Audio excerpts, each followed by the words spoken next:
Agora são 8h30 e a gente recebe aqui nos estúdios do Jornal Brasil Atual Ana Mielke, ela que é jornalista, ativista negra e feminista também, e associada do Intervozes, secretária-geral do FNDC. Bom dia, Ana. Bom dia, Glauco. Obrigada pelo convite. Uma satisfação enorme estar aqui falando com os ouvintes da Rádio Brasil Atual. A gente que agradece sua presença. Amanhã vamos ter, inclusive, uma roda de conversa. A gente estava falando aqui antes, vamos falar desse assunto, mas eu queria começar tratando de uma questão que aconteceu ontem, né, com a influenciadora digital Lorena Vieira, ela que também ela é namorada do DJ Renan da Penha, que foi uma agência do Banco Itaú, acabou ali sendo levada para a delegacia por conta da movimentação financeira que acharam suspeito, mas é curioso porque essa suspeita parece que recai sempre sobre as mesmas pessoas, né, Ana? Então eu queria que você comentasse esse fato e também a discriminação cotidiana que as mulheres negras, os negros de uma forma geral, mas as mulheres negras também em especial, enfrentam em diversos espaços, como essa agência bancária e depois na delegacia ainda, né? Bom, infelizmente esse não é um caso isolado, né? Na verdade, nos últimos anos o que a gente percebe é que há um aumento, né, dos casos de racismo no Brasil. As pessoas passaram a denunciar mais também. E é isso, o racismo ele é de certa forma, né, uma redução do olhar, né, sobre o que é aquele sujeito negro que está diante de você. Uma redução no sentido de sempre inferiorizar esse corpo negro que está na sua frente, que está em interlocução com você. Então, quando a gente fala de caminhares por São Paulo, caminhares pelo Rio de Janeiro, pelas grandes cidades de modo geral, a gente está falando desse corpo negro que está sempre sendo vigiado, está sempre sendo olhado, né, com este olhar de inferioridade. Então, quando você faz alguma coisa que não estaria talvez dentro de um certo padrão que é determinado, né, para um corpo negro, isso gera suspeitas, que é o caso exatamente do que aconteceu com a Lorena e que acontece com milhões de corpos negros todos os dias, entrando no banco, entrando em loja. Quantos de nós já não passou por situações de ser perseguido dentro de uma loja, né? Vigiado pelos olhares, né, dentro de uma loja para ver se a gente ia furtar alguma coisa. Então, infelizmente, eu tenho, né, alguns colegas que falam, por exemplo, de serem confundidos, né, em shoppings, às vezes está de terno e gravata e ser confundido com segurança, né, com todo respeito à profissão de segurança, mas tem a ver com esse olhar racista que só consegue enxergar o negro em determinadas posições de subalternidade, né? Então, infelizmente não é o primeiro caso. Que bom que a gente está denunciando mais, mas eu acredito que a gente ainda precisa punir mais o racismo, porque infelizmente a quantidade de casos de racismo que chega no sistema da justiça, de justiça brasileiro e é julgado como racismo ainda é bem pequeno. E nesse aspecto, né, no caso do Banco Itaú, que hoje, inclusive no Twitter ali, tem uma hashtag Itaú Racista que está nos Trending Topics, né, os assuntos mais comentados da rede social, a gente vê que o banco pediu desculpas, mas na verdade não explica quais são exatamente os critérios que foram adotados para o enquadramento, né, da Lorena como suspeita de fraude. Agora, o fato das pessoas se mobilizarem é muito importante, né, porque obriga, no mínimo, o banco a fazer essa retratação, mas ainda é muito pouco, né, Ana? É muito pouco, e eu acredito que as empresas privadas, bancos, indústrias de um modo geral, fábricas de perfume, para citar algumas, precisam entender que inclusão não é só fazer propaganda com negros, né, e população LGBTQI. Você precisa treinar os seus funcionários, né, para atender as pessoas e as populações sem ter esse olhar racista ou esse olhar homofóbico, LGBTfóbico contra as pessoas. Então esta é uma responsabilidade das empresas, né? Além de ter um processo de ações afirmativas internas para que mais funcionários negros, mais funcionários LGBTQIs possam também fazer parte do corpo da empresa, porque isso também ajuda a oxigenar, né, o ambiente, o pensamento e a ter um pouco mais de cuidado, digamos assim, no atendimento a essas populações. Então acho que esse é o recado. Não adianta fazer propaganda bonitinha com corpos negros na televisão. Você precisa treinar os seus funcionários. Querendo ou não, o funcionário que abordou a Lorena, ele é de responsabilidade do Itaú e é o Itaú que tem que responder por isso, sim. E nesse caso, né, a gente já tem aqui no Brasil responsabilização no âmbito penal para crimes de racismo, para práticas de racismo, mas não existe nada relativo, por exemplo, a isso, né, a questão da responsabilização das empresas. Porque quando isso acontece, como você ressaltou, Ana, tem ali o funcionário mal treinado, que segue diretrizes que a gente não sabe bem quais são, mas é preciso que a empresa seja responsabilizada também. É preciso. E aí eu queria até tomar esse gancho para falar também do Estado, né? Porque não adianta hoje a gente prever políticas públicas de combate ao racismo, né, se a gente não treina lá na ponta, né, o servidor público que vai operar essa política pública. Então, quando você fala de cidades como São Paulo, são comuns denúncias relacionadas ao mau atendimento que a população negra sofre nos serviços públicos de saúde, de educação. Tem uma pesquisa recente da Rede Nossa São Paulo que fala um pouco sobre isso, né? A percepção dos paulistanos em relação ao serviço público nessa dinâmica, né, do racismo. Se você é bem atendido, se você sendo negra, negro, é bem atendido no serviço público. E não é. Né? Não é porque existe uma política pensada no âmbito municipal, mas não existe um treinamento, uma forma de garantir que esta política seja amplamente efetivada nas pontas. Então, eu acho que é um grande desafio para o setor público e para o setor privado garantir que essas políticas cheguem, né, no usuário, cheguem no cidadão. Nama? Ana, o Brasil é um país que tem um dos maiores índices de encarceramento do mundo, né? Nós somos o terceiro no ranking, já são mais de 800 mil pessoas presas e a maioria ali relacionada ao tráfico de drogas, né? E a maioria também negras, são pessoas negras que estão ali atrás das grades por conta da atual política de drogas. Como é que você vê essa guerra às drogas hoje no Brasil? A guerra às drogas é, na verdade, um discurso, né, que esconde aí uma política de Estado que é genocida. Né? Porque se você considerar que a maior parte desses encarcerados são negros e a maior parte das pessoas que são mortas no cotidiano das grandes cidades também são negras, na verdade você está falando de uma política de Estado que há mais de 100 anos se baseia no aspecto racial, é uma política racializada. Né? Ela é voltada para encarcerar pretos e pobres, ela é voltada para executar pretos e pobres. Então, o que a gente precisa é repensar a política, né? A política de segurança pública e não a política de drogas, né? Acho que a política de drogas ela tem que estar associada a outras questões, como saúde mental, sociabilização, porque muitas das pessoas que acabam se envolvendo, né, com o uso de drogas é porque elas também perdem um pouco das redes de sociabilidade, né? Quando a gente fala, por exemplo, das grandes cidades, de regiões como a Cracolândia, a gente está falando de pessoas que perderam vínculos completos com família, né, com amigos.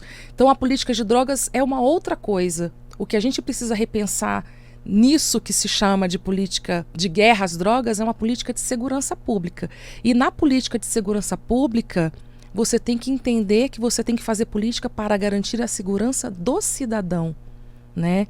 Então, hoje, não tem como no Brasil pensar política de segurança pública, né, sem pensar a partir deste lugar, né, que é combater esta política genocida que há mais de um século, né, eu estou falando há mais de um século porque eu estou considerando aí o pós-abolição da escravatura, né, o pós-abolição da escravidão, que há mais de um século vem vitimando aí a população negra e a população pobre do país. Acho que a gente tem que, inclusive, abrir um debate muito fraterno sobre descriminalização, né, de algumas drogas, né. Muitos jovens periféricos ainda são presos, né, por porte de maconha, enquadrados como traficantes, quando na verdade estavam, né, com a quantidade, né, para uso próprio. Então a gente tem que fazer todo um debate. Infelizmente a gente recuou muito nos últimos anos, né, em todas as frentes que têm relação com direitos humanos, sobretudo esses direitos humanos das populações mais vulneráveis. Então a gente recuou muito na esfera federal e na esfera estadual também, quando a gente percebe aí, por exemplo, que a Secretaria de Promoção da Igualdade Racial do município de São Paulo, né, deixou de existir em 2018, né, quando o prefeito era João Dória, passou a ser uma coordenação. Então tudo isso é um indicativo de que está se pensando pouco sobre isso e fazendo poucas políticas públicas para enfrentar de fato o problema. Ou seja, deixando questões que são estruturais e relevantes para um conjunto enorme da sociedade em segundo plano. E a gente vê, né, muitas pessoas inclusive entendem essa política de encarceramento em massa como uma forma de escravidão mesmo, né? A Angela Davis fala bastante a respeito do sistema carcerário, da lógica do sistema de sempre ser absolutamente seletivo, né, em relação a determinados grupos, e o que a gente vê aqui no Brasil é isso, só que eu acho que em uma escala ainda pior, né, Ana, porque quando a gente vê casos, por exemplo, como as prisões ali em Roraima, que tem doenças, né, circulando ali, que, né, terríveis, em que as pessoas mal conseguem identificar, né, é algo aterrador que isso não choque a sociedade, que as pessoas não prestem atenção nisso, né, Ana? A nossa sociedade ela é muito punitivista, né, e ainda falta um tanto de compreensão sobre o que é a pena prisão, né, e o que ela significa na vida das pessoas do ponto de vista desse sujeito, desse ser humano poder ser ressocializado na sociedade. Então hoje o que a gente vive de política de segurança é, na verdade, jogar presos dentro de um sistema que não garante saúde, não garante dignidade, não garante alimentação. Casos no Brasil, eu vou citar um que é da penitenciária de Viana, no Espírito Santo, em que quando você tem a entrada de pessoas dos direitos humanos, descobre que se serve comida podre para os presos, né? Então, a política, né, a política, né, punitivista no Brasil, ela joga pretos e pobres dentro da prisão para eles morrerem lá, né? Não existe a perspectiva de ressocialização, de tratar esse ser humano como um sujeito de direitos, né, que possa de alguma forma ser reintegrado à sociedade com trabalho, com educação e por aí vai. Então é uma política muito desumana. E você falou dos Estados Unidos, e tem uma grande diferença, que os Estados Unidos têm uma população negra muito menor que no Brasil. Então a gente está falando, né, de uma população enorme de pessoas, 800, né, 1.000 pessoas, né, que estão hoje encarceradas sem possibilidade, né, de sair do sistema. Porque sair do sistema não significa necessariamente ser solto daqui a 2 dias numa audiência de custódia, porque a chance dele, né, retornar para o sistema hoje é muito alta, justamente porque não existe projeto de reintegração desse sujeito, né, na sociedade. E existe na prática também uma espécie de morte social, né? Mesmo quando a pessoa consegue sair. A gente viu o último censo da população de rua em São Paulo, né, que sabemos que é subnotificado, inclusive, que aquele número deve ser bem maior. 24 mil, né? Pois é, 24 mil, um aumento de 60%. E entre as pessoas que foram para a rua estão egressos do sistema penal. Não existe qualquer tipo de preocupação com essa saída, né, com o que vai acontecer com a pessoa. E essa morte social é porque as pessoas são desumanizadas, né? Simplesmente o resto da sociedade passa a não ver, inclusive como pessoas mesmo. Exatamente, acho que existe uma morte social e ela está, se você olhar do ponto de vista histórico, ela está alinhada ao que é o Brasil dos últimos 130, 140 anos. Porque quando você tem a abolição da escravidão no Brasil, você também passa por isso, né? A população negra, ela não há política de Estado, não há política pública, né, de inserção do negro na sociedade, né, brasileira, né, na sociedade de classes, na sociedade industrial que começava a despontar ali, né? Então, tem um conceito do Abdias Nascimento, que é o genocídio insidioso, que ele também se dá na morte da cultura, na morte do sujeito, na morte da personalidade, né? Então não é só o genocídio que mata o corpo, né? É o genocídio que marginaliza completamente uma parte significativa da população brasileira. E eu acho que hoje, quando a gente fala de egressos do sistema penal, nós estamos falando disso. Não existe política pública robusta, né, de reinserção, né, desses egressos na sociedade. Então, a chance dele voltar para o sistema ou virar morador de rua, né, cometer pequenos furtos, se tornar dependente, né, de drogas, é muito grande. A gente vive aí um avanço do conservadorismo no Brasil e, com isso, os desafios da população negra são imensos. Quais seriam os principais desafios para esse ano, atrelado a esse avanço do conservadorismo, a esse avanço do racismo, do preconceito? Quais são as principais lutas aí antirracistas para 2020? Eu vou falar de 2020 levando em consideração que nós teremos eleições municipais. Então, acho que um grande desafio é a gente discutir as políticas públicas da cidade. Que cidade é essa que a gente quer? Né? Porque é claro que o debate nacional ele é fundamental e ele acaba polarizando sentimentos. Mas a gente precisa olhar para quem que a gente vai votar em vereador, para quem que a gente vai votar para prefeito ou para prefeita. Que política pública a gente quer para a cidade? A gente quer uma cidade que segrega, como São Paulo, uma cidade que a maioria da população que vive nas bordas, seja no extremo oeste, Perus, seja na zona leste, São Miguel, Cidade Tiradentes, ou na zona sul, Marcilac, Panelheiros, são a grande parte dessa população é de população negra, né? São esses lugares onde a maior parte da população negra está. Então, quando você vem para o centro, a população branca é muito maior do que a população negra. Né? Tem um dado que, inclusive, é dessa pesquisa da Rede Nossa São Paulo, vou citar novamente, que Panelheiros tem 60%, né, de população negra, Moema tem 5,8%. Né? Vamos olhar para como que as políticas de mobilidade urbana, de serviços ofertados estão lá em Panelheiros e como estão em Moema. Né? Quais são as políticas que estão sendo implementadas? Você vai ver que tem diferença, que existe muito mais política, muito mais equipamentos públicos, né, na região central do que nessas regiões onde vive a grande maioria da população negra em São Paulo. Então, a gente precisa pensar sobre isso, né, num ano como 2020. A gente precisa discutir a cidade, como esses corpos negros caminham pela cidade, né? Que tipo de desafios, de barreiras eles ainda enfrentam para poder ir e vir, para poder fazer uma integração entre centro e periferia, para poder fazer uma integração entre periferia e periferia. Agora a gente está vivendo, por exemplo, uma mudança no sistema de transporte público, né? Desde que o Bruno Covas assinou em 2019 os novos contratos de licitação, tem aí uma perspectiva de redução, né, de várias linhas de ônibus, outras serão unificadas, né, integradas. Como que essa política foi pensada? Ela foi pensada e discutida com as pessoas que utilizam essas linhas de ônibus? Ou algum técnico, né, dentro da prefeitura, né, analisou apenas os dados sem olhar as pessoas e decidiu o que fazer? Tenho certeza que foi a hipótese 2, né? Um técnico fez essa proposta, né, e não houve discussão. Então a gente precisa que a prefeitura faça audiências públicas, que a gente discuta, inclusive, como que a integração entre as periferias, que muitas vezes o ônibus da periferia só chega no centro.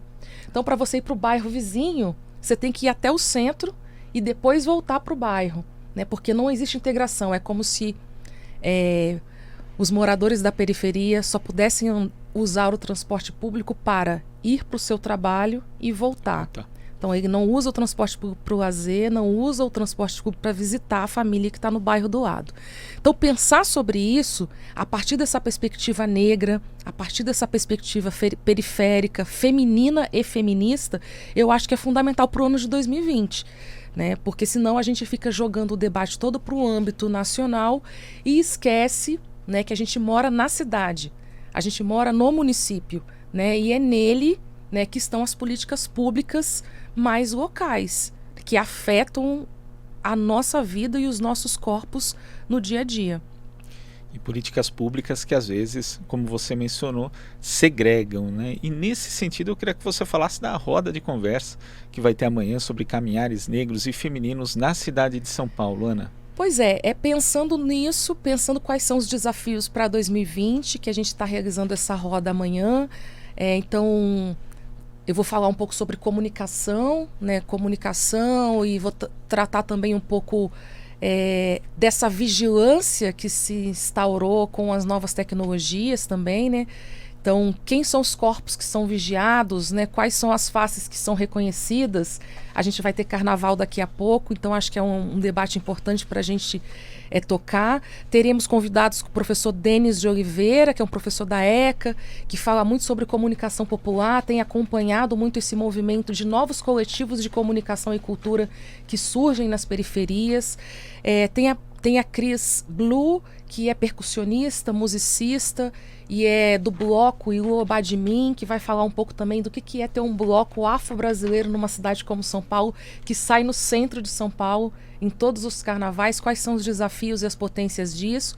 E a Natália Oliveira, que é coordenadora da Iniciativa Negra por uma Nova Política de Drogas, que traz aí uma abordagem antipunitivista, né, e visando a integração para tratar, né, da dependência de drogas, dos usuários de drogas, para, enfim, tirar do foco a violência, né, que o Estado utiliza, que é como única forma de tratar a dependência e o consumo de drogas na região central de São Paulo. Então, acho que vai ser um debate muito rico, né, que vai nos possibilitar pensar mesmo, pensar coisas, pensar propostas.